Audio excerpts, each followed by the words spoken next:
filmmakers.com, and I am joined today by Jeff Hamm, who is the director of Feast, which is nominated for the Best Horror Comedy Film Award at the Houston Comedy Film Festival Summer 2022. This event is going to be at the 14 Pews Theater on Saturday, August 13th. Tickets are now available, so hopefully you'll have a chance to come and check us out. So, Jeff, what's up, man? Oh, not much, definitely living the life, and wrangling two little kids and, just doing that. I hear you. Well, tell us a little bit about, where are you from, and tell us a little bit about what is this film about? If someone's going to walk in the doors in Houston on the 13th in August, what are they going to see? So the premise of the film is a vampire party that gets encroached upon by an overweight Van Helsing, essentially. It's definitely comedy, but it's also horror, and we wanted to do something that we maybe went a little over the top with, and just had a lot of fun making it. We shot it in 2 nights, and it's only I think it's a 6-minute piece, and just had a lot of fun. Where did you shoot it? Where are you from? I'm from Dallas, and so we shot it. If you're not from Metroplex, I always say DFW, and there's people who aren't from Texas are like, "What is DFW?" Well, Dallas Fort Worth. In our area, like Dallas and Fort Worth is almost like one giant metroplex of a city. That's the size of most states. But when we shoot or when we do stuff, it's usually like, hey, I've got a house over here in North Fort Worth, and I'll go drive over there and film. And it's a normal occurrence here in Texas. But yeah, so I think we shot in a house in McKinney, then which is a suburb north of Dallas, and then we shot another house. I believe it was in Rowlett. Was another house, and I'm from a little town called Ferris. And so if you guys had Google Maps and you were like, let's see how these places are. Yeah, everything's about an hour away from where I'm at. So lots of driving for this one. Depending on traffic, right? Depending on traffic, yeah. Well, luckily, so when you watch it, you'll see everything was shot at night, so we didn't have a whole lot of traffic, just a lot of late nights. That's good. Yeah, I did my whole career on location as a sound person. I lived in Houston, and I lived as central as possible because, when you live in a big Texas city, like what you're talking about, I mean, when you talk about Houston, within 30 miles of downtown Houston is like 4 million people. And so, yeah, if you have to work in the north side one day, it could take you an hour to get there. If you have to work at south side the next day, it could take you an hour and a half to get there, just depending on what conditions you're in.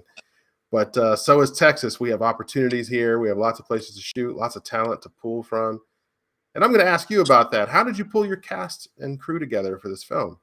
So for this one, I have a handful of actors who, so I've done a few short films in the past, and I also edit features, and I shoot features as well. So I'm editor and cinematographer for a lot of micro budget features that come out of DFW.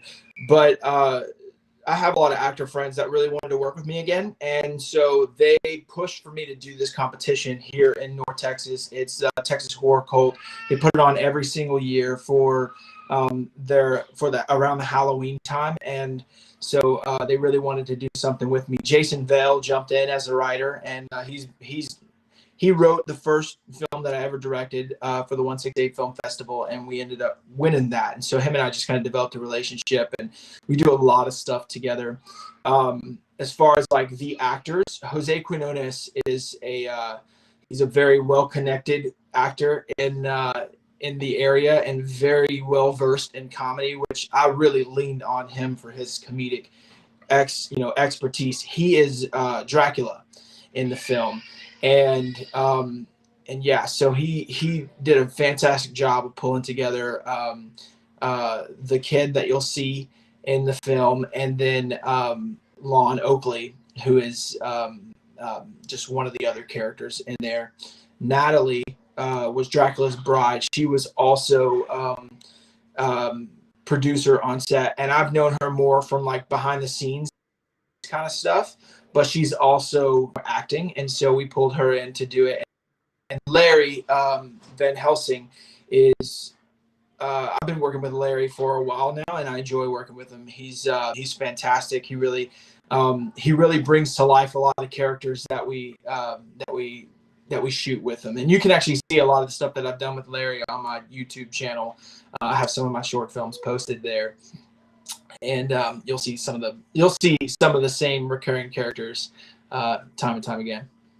Yeah, Larry's great in this. I mean, you did a really good job with casting. Your crew seems to have a lot of chemistry together, and it really turned out well. And I wanted to ask you, how did you get into just making film in general? I mean, at some point, you're someone who's just walking around with good ideas, and at another point, you're someone who's like, I'm going to make a piece of content that people can watch. And that's a big jump. I asked that question because sometimes people don't know where to start, or they may have some self-doubt, or may think the task is too daunting. How did you jump into it? Definitely. So I started out making videos for companies, and for where I was working at the time was a church, and I was making like just creative content for the youth group and stuff like that. And I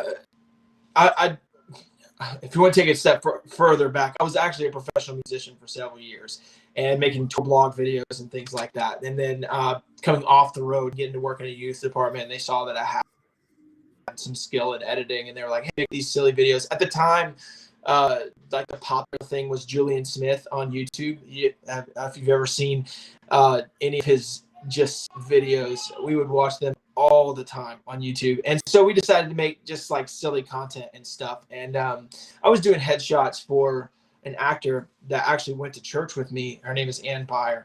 And she said, Jeff, what do you want to do in life? Do you want to do this, forever, or do you want to do something more? And I said, well, I would actually like to direct films. And she said, well, let's make a movie then.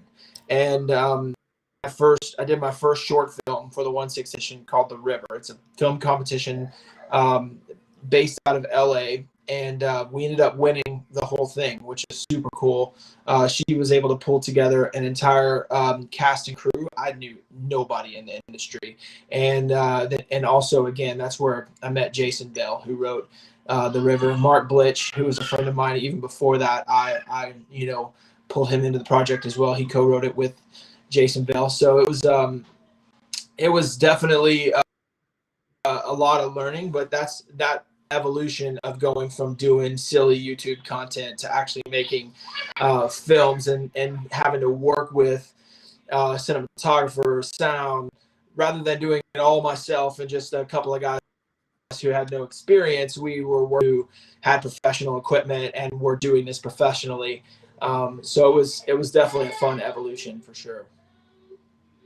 Yeah, working as a team, that's like the challenge of every small business owner is like, you're at the end of the day, you're like the one person to like carry your business forward, or your film, or whatever it is that you're producing. And sometimes taking on help could be the difference between, being overwhelmed and just having some support to get it done. It sounds like you got drafted into the film industry. Someone was just like, come on down. So that's a cool story.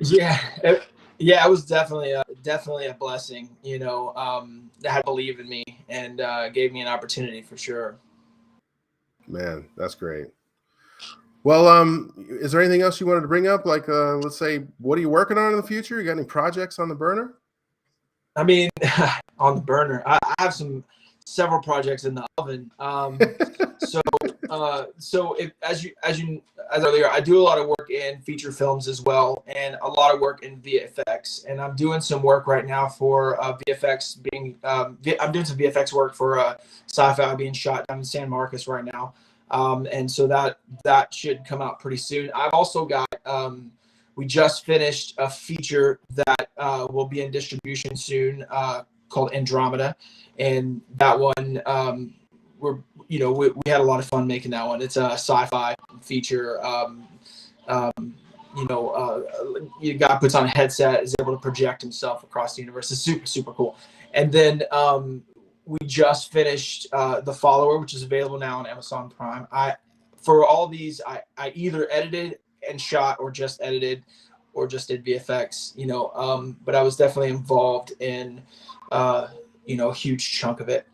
And then upcoming next week, we start shooting a feature called Meteor First Impact, which is the prequel to Meteor that you can find on right now through all streaming platforms.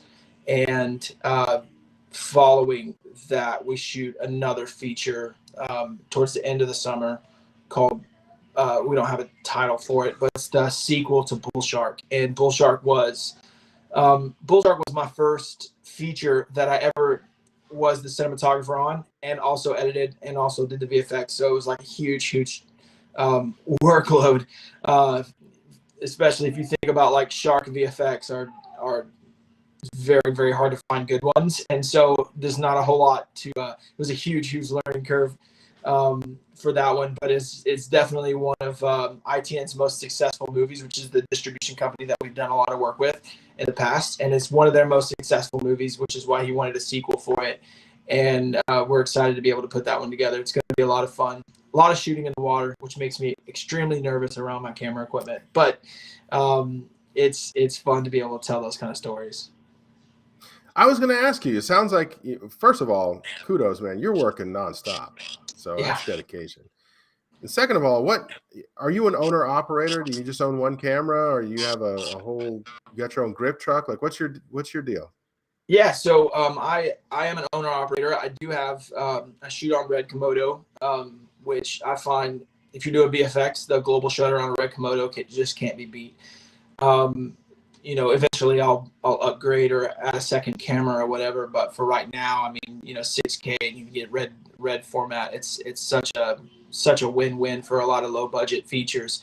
But you know, I have experience with like all of the cameras that, you know, with the Airy platform and all that stuff as well. So when I do show up on set and a production wants, you know, a certain type of camera, I do have experience with that, and it's not that big of a deal.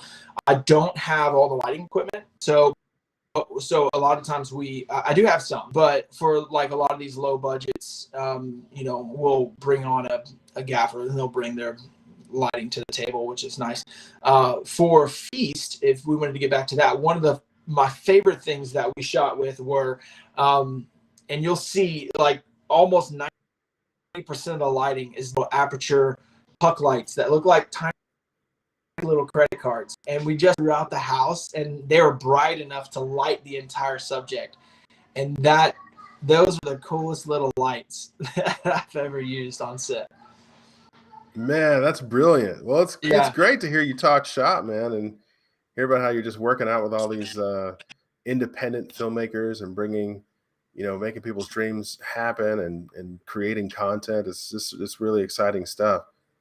Yeah, we love it, man. It's a blast, you know.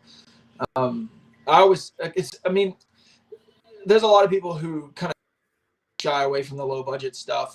You know, maybe one day I'll get there, but right now I just have such a passion for making movies. It's like I can be sitting around, you know, talking about the movies I made a couple of years ago, or hey, here's a couple $1,000 to go make a movie. Oh yeah, I'd rather be doing that and telling stories than, you know, telling stories of the movie I made several.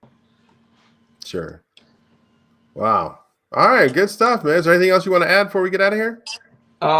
No, man. Thanks again for accepting Feast.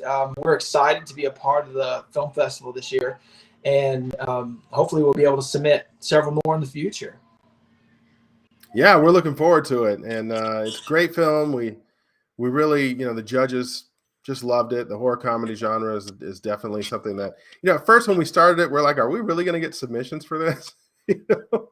And people do, man. There's some really good horror comedy films. They're a blast. They really mix things up, especially in a festival that, you know, maybe has a lot of romantic comedy in it, or, you know, it has a lot of music videos and things like that. So it's a nice mix up to go horror comedy sometimes, and you can tell you guys put a lot of work into it. So good job. Thank you so much. All right, my man. Thank you. Have a good one. All right, you too. Take it easy.